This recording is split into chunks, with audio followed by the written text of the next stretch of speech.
Hi అండి, అందరికీ నమస్తే. వెల్కమ్ టు వెన్నెల కంటి కిచెన్.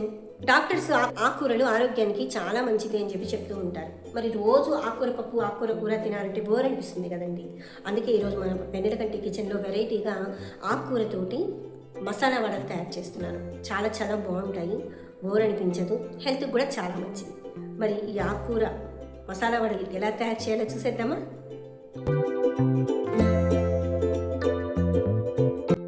ఈరోజు మనం తోటకూరతో మసాలా వడలు తయారు చేద్దామండి. ముందుగా తోటకూరని బాగా ఒలిచేసుకొని కడిగేసుకోవాలి. ఎందుకంటే ఎక్కువగా దీంట్లో మట్టి ఎక్కువగా ఉంటుంది ఆకుకూరల్లో, కాబట్టి ముందు మనం నీట్ చేసేసుకొని దాని తర్వాత వాటర్లో కొంచెం సాల్ట్ వేసుకొని శుభ్రం చేసుకోవాలి.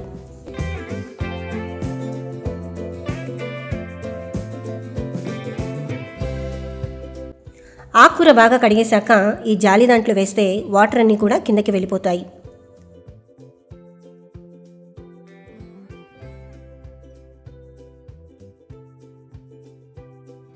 ఇప్పుడు మనం ఏం చేయాలి అంటే శనగపప్పు, ఒక గ్లాస్ శనగపప్పు నేను నీళ్ళల్లో పోసి మనం ముందుగా నానబెట్టుకోవాలి. సుమారుగా ఒక 3 గంటలు పప్పు నానితే మెత్తగా బాగా రుబ్బడానికి వీలుగా ఉంటుంది.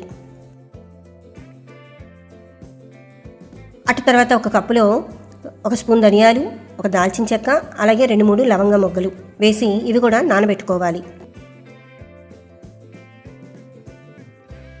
3 అవర్స్ తర్వాత మిక్సీలో నేను ఈ శనగపప్పు రుబ్బడానికి వేస్తున్నాను. అయితే ఈ శనగపప్పు మొత్తం కాకుండా ఓ గుప్పెడు పక్కనుంచుకోండి. దీంతో పాటుగానే మనం నానబెట్టినటువంటి ధనియాలు, దాల్చిన చెక్క ఉంది కదా, అది కూడా దీంట్లో వేసేయాలి. దీంట్లోనే కొంచెం చిన్న అల్లం ముక్క, కొంచెం కరివేపాకు, అలాగే పచ్చిమిరపకాయలు, సరిపడా సాల్ట్, ఇవన్నీ వేసేసి ఒకసారిగా మనము మిక్సీ పట్టేద్దాం.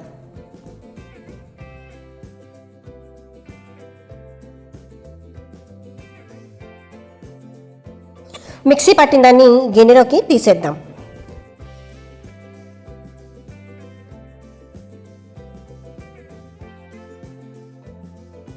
నేను ముందే చెప్పాను కదండి, ఓ గుప్పెడు పప్పు పక్కన ఉంచుకోవాలని. అది కూడా ఇప్పుడు దీంట్లో మనం కలిపేస్తే ఆ పప్పు ముక్కలు మనం తగులుతూ ఉంటే చాలా టేస్టీగా ఉంటుందండి. ఎప్పుడైనా సరే మనము వడలు చేసుకునేటప్పుడు కొంచెం గట్టిగా మసాలా వడలు చేసుకునేటప్పుడు పప్పు తగులుతూ ఉంటే నోటికి చాలా బాగుంటుంది. కాబట్టి మనము ఆ గుప్పెడి పప్పు ఏదైతే ఉందో అది కూడా నేను దీంట్లో కలిపేశాను. అటు తర్వాత మనం ఆరబెట్టుకున్నటువంటి తోటకూరని చక్కగా ఇలాగ సన్నగా తరుక్కోవాలి. దీన్ని కూడా మనము ఆ పప్పులో కలిపేద్దాం. ఇలా ఆకంతా బాగా కలిసేలాగా బాగా కలుపుకోవాలి.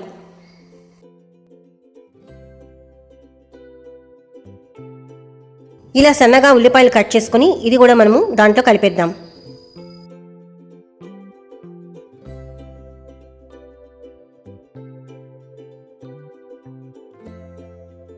ఇప్పుడు పిండి అయితే మనం రెడీ చేసేసుకున్నామండి. ఇప్పుడు స్టవ్ వెలిగించుకొని బాండి పెట్టుకొని ఆయిల్ వేసుకోవాలి.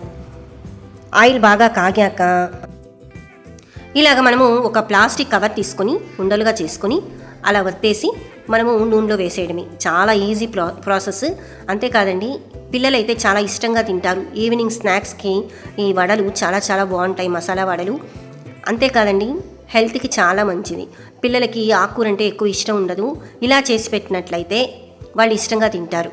అందరికీ కూడా పిల్లలకి, పెద్దలకి అందరికీ కూడా చాలా మంచిది. మరి చూసారు కదండి, వేడి వేడి మసాలా వడలు అయితే రెడీ అయిపోయాయి. ఏం సందేహం లేదు, అందాల నవ్వే సందళ్ళు తెచ్చింది. ఏం సందేహం లేదు, కందేటి సిక్కే తొందరలు ఇచ్చి. ఏం సందేహం లేదు, గంధాల గొంతే ఆనందాలు పెంచింది. ఏం సందేహం లేదండి. చక్కగా ఓ కప్పు టీ పక్కన పెట్టుకొని ఈ మసాలా వడలు పెట్టుకొని ఏదైనా మంచి ఫీల్ తోటి ఓ మూవీ చూసేయండి. ఎంత హ్యాపీగా అనిపిస్తుందో. మరి ఇంకెందుకు ఆలస్యం, మీరు కూడా ఈ మసాలా వడలు చేసుకొని ఎంజాయ్ చేయండి. వెన్నెల కంటి కిచెన్ సబ్స్క్రైబ్ చేసుకుని వారు మాత్రం సబ్స్క్రైబ్ చేసుకోండి. మీ విలువైనటువంటి సలహాలు, సూచనలు కామెంట్ బాక్స్లో తెలియచేయండి. Please subscribe, like and share. Thank you.